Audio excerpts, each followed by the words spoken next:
shortly. How far was that? Wow. Cricket history की सबसे महंगी नो बॉल, जिसके बाद सब लोग इन्हें ट्रोल करने लगे। आई थिंक सजा मिलनी चाहिए। मैं ये कह सकता हूँ कि आपने जो गलत काम किया उसकी सजा मिलनी चाहिए, क्योंकि इस बॉलर ने सिर्फ 18 साल की एज में बड़े बड़े बैट्समैन को प्रेशर में डाल दिया था।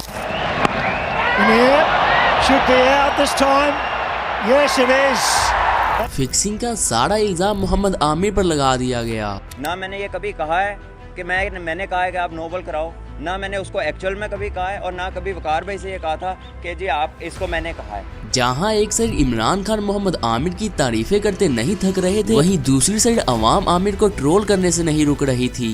गलती की, तस्लीम की, लेकिन मोहम्मद आमिर जी जो बैन किया, मैंने सारी दुनिया में 21 साल क्रिकेट की, मैंने इतना टैलेंटेड यंग क्रिकेटर देखा ही नहीं कभी अपने 21 साल के करियर में। एक 19 साल का लड़का गलती करता है, झूठ नहीं बोलता, अदालत में जाके कहता है कि मैंने गलती किया, सजा मिलती है, उसको सजा पूरी करता है, फिर वापस आता है और माफी मांगता है सबसे।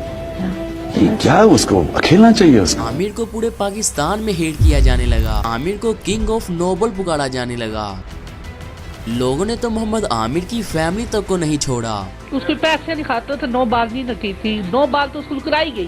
कप्तान ने क्या, नो तो सामने दिखता सी कप्तान, वो तो बच्चा सी, उसको तो पता ही नहीं थी। एक तरफ मोहम्मद आमिर को स्पोर्ट की नीड थी, वहीं दूसरी साइड अवाम मोहम्मद आमिर को ट्रोल पर ट्रोल किए जा रही थी। इनके टीम में कमबैक के बाद इन्हें ये तक कह दिया गया कि ये दोबारा से फिक्सिंग कर रहे हैं। मोहम्मद आमिर आ तो गए इंटरनेशनल क्रिकेट में, लेकिन लाइन और लेंथ काबू में नहीं आ रही। कारकर्दगी दिखाने का दबाव है या कुछ और। एक ऐसा बॉलर जिसने अपनी कंट्री को बहुत सी डिफिकल्ट सिचुएशन से बचाया, लेकिन फिर इन पर एक फेस ऐसा भी आया कि जब इन्हें लोग ट्रोल पर ट्रोल कर रहे थे। मैं इन पावर होता तो वो क्रिकेट में वापस ना आता, क्योंकि मैं इन पावर में नहीं हूँ तो मैं कुछ कर नहीं सकता हूँ। बट फिर आमिर ने कमबैक के बाद ऐसा परफॉर्म किया कि सब लोग हैरान रह गए थे। मेरा नाम है Tauqeer and this is the story of Mohammad Aamir. Mohammad Aamir is Mohammad Aamir. Mohammad Aamir In the air, gone! Not that important, he's gone the next ball. Brilliant from Amir. Pakistan cricket at its best. 1 minute down, next minute up. 13 अप्रैल 1992 मोहम्मद आमिर रावलपिंडी में पैदा हुए। मोहम्मद आमिर के father एक factory worker थे and इसीलिए मोहम्मद आमिर अपनी studies को continue नहीं रख सके। एंड फिर 2003 में मोहम्मद आमिर सिर्फ 11 साल की एज में रावलपिंडी क्रिकेट अकेडमी बाजवा का हिस्सा बने एंड यही से ही आमिर अपनी स्किल्स को अपग्रेड करना शुरू हो गए। एंड फिर आया साल 2007 जब वसीम अकरम ने टैलेंट हंट के दौरान मोहम्मद आमिर को सपोर्ट किया। एंड फिर सिर्फ 15 साल की एज में मोहम्मद आमिर पाकिस्तान अंडर 90 टीम का हिस्सा बने, जहाँ मोहम्मद आमिर ने काफी अच्छा परफॉर्म किया। एंड फिर 2009 में सिर्फ 17 साल की एज में मोहम्मद आमिर को पाकिस्तानी टीम में शामिल कर लिया गया। आमिर ने 2009 का वर्ल्ड कप जितवाने में काफी इंपॉर्टेंट रोल प्ले किया था। मोहम्मद आमिर ने फाइनल में इस टूर्नामेंट के leading run scorer Tilak Varma की विकेट ली। एंड फिर इस वर्ल्ड कप के बाद मोहम्मद आमिर ने अपना टेस्ट डेब्यू भी किया एंड आमिर ने अपने पहले ही मैच में 6 विकेट हासिल की, जिसके बाद तो दी लेजेंड इमरान खान भी मोहम्मद आमिर की तारीफें करने लगे। मैं सामने दुनिया की तारीख के सबसे best fast bowler, left arm fast bowler बैठे हुए हैं, इनके सामने कहता हूं कि इनको भी मैंने देखा था 19 साल की उम्र में, उसको भी देखा था। वो उनका जो टैलेंट था मैंने किसी का उस उम्र में उतना टैलेंट नहीं देखा। मोहम्मद आमिर ने सिर्फ 18 साल की एज में सचिन तेंदुलकर की wicket outside edge and it's gone. Great delivery, mind you.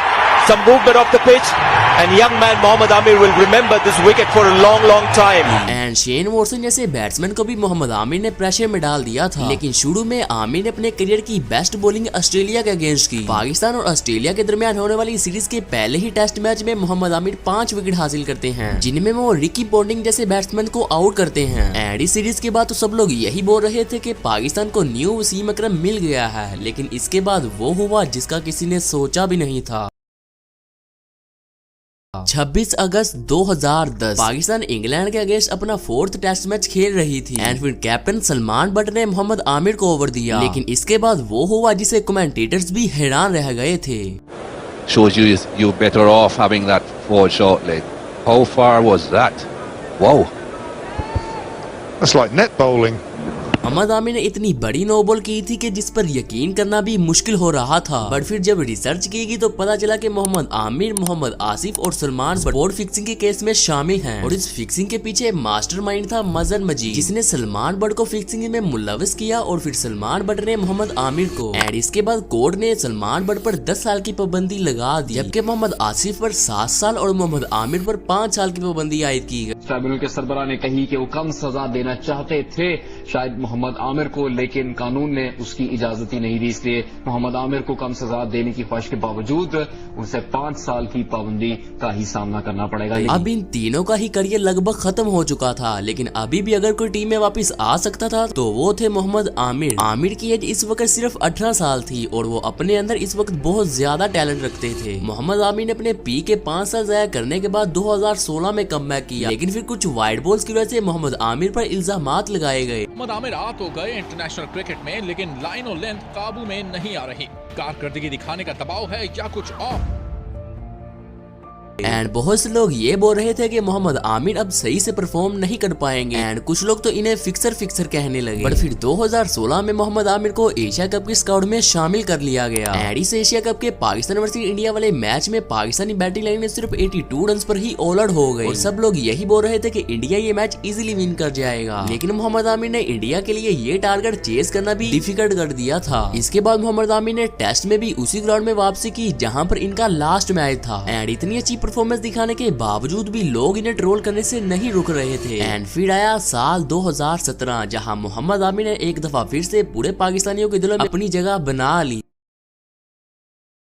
Pakistan champions trophy के स्टार्ट में इंडिया से बहुत बुरी तरह हारा था एंड पाकिस्तान के इंडिया से ये फाइनल जीतने के चांसेस भी बहुत कम लग रहे थे। बट फखर जमान की लाजवाब बैटिंग वजह से पाकिस्तानी टीम इंडिया को 339 रन का टारगेट देती है। बट इंडिया के पास विराट कोहली, रोहित शर्मा और शिखर धवन जैसे बैट्समैन होने की वजह से सबको यही लग रहा था कि इंडियन टीम ये टारगेट इजीली चेस कर जाएगी। लेकिन फिर मोहम्मद आमिर ने वो किया जिसका किसी ने सोचा भी नहीं था। मोहम्मद आमिर ने अपने पहले ही ओवर में रोहित शर्मा को आउट किया एंड फिर अगले ओवर में विराट कोहली का कैच ड्रॉप हो गया, जिसके बाद तो पूरे स्टेडियम में खामोशी हो गई क्योंकि सबको ये पता था कि विराट कोहली की विकेट इस मैच की सबसे इम्पोर्टेंट विकेट थी। बट फिर मोहम्मद आमिर ने अगली बॉल पर विराट कोहली को आउट कर दिया।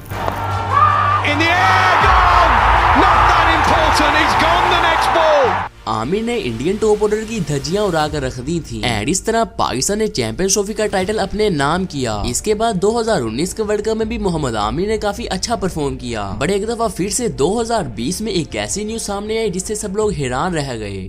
फास्ट बॉलर मोहम्मद आमिर का टीम मैनेजमेंट पर बुरे बर्ताव का इल्जाम, इंटरनेशनल क्रिकेट छोड़ने का ऐलान कर दिया। बोले कि उन्हें जहनी तौर पर टॉर्चर किया जा रहा है, इतना जहनी दबाव बर्दाश्त नहीं कर सकते। मोहम्मद आमिर ने इसलिए रिटायरमेंट नहीं ली थी कि वो क्रिकेट नहीं खेलना चाहते थे, बल्कि इसलिए ली थी कि वो पीसीबी के इस डार्क एजेंडे से तंग आ चुके थे। बहरहाल अगर आप लोग पीसीबी की इस डार्क साइड पर वीडियो देखना चाहते हैं तो कमेंट बॉक्स में मुझे जरूर से बताना। लेकिन जैसे ही ज़का अशरफ को निकालकर मोहसिन नकवी को पीसीबी का चेयरमैन बनाया गया तो मोहम्मद आमिर ने भी ग्रीन सिग्नल दे दिया। एंड फिर 2024 के T20 वर्ल्ड कप में आमिर ने दोबारा से कमबैक किया और 2024 में भी मोहम्मद आमिर ने काफी अच्छा परफॉर्म किया। बट इस वर्ल्ड कप के बाद पाकिस्तान की इंग्लैंड के साथ टेस्ट सीरीज हुई लेकिन आमिर को नहीं शामिल किया गया। लेकिन हद तो तब हुई जब ऑस्ट्रेलिया के साथ ओडीआई सीरीज हुई और आमिर उसमें भी नहीं थे और ना ही T20 सीरीज में। लेकिन फिर जिम्बाब्वे के साथ होने वाली सीरीज में भी मोहम्मद आमिर को नहीं सिलेक्ट किया गया और एक दफा फिर से साउथ अफ्रीका के साथ होने वाली सीरीज में भी मोहम्मद आमिर को इग्नोर कर दिया गया। एंड एक दफा फिर से पीसीबी के इस रवैये की वजह से मोहम्मद आमिर ने दोबारा से रिटायरमेंट ले ली है। बहरहाल इस वजह से आप लोगों का क्या कहना है मुझे कमेंट बॉक्स में जरूर से बताना। एंड अगर आप लोगों को ये वाली वीडियो अच्छी लगी हो तो यार लाइक जरूर से कर देना, चैनल पर नए चैनल को तो सब्सक्राइब कर देना। इस वीडियो को देखने के लिए मिलते हैं आप लोगों को नेक्स्ट वीडियो में,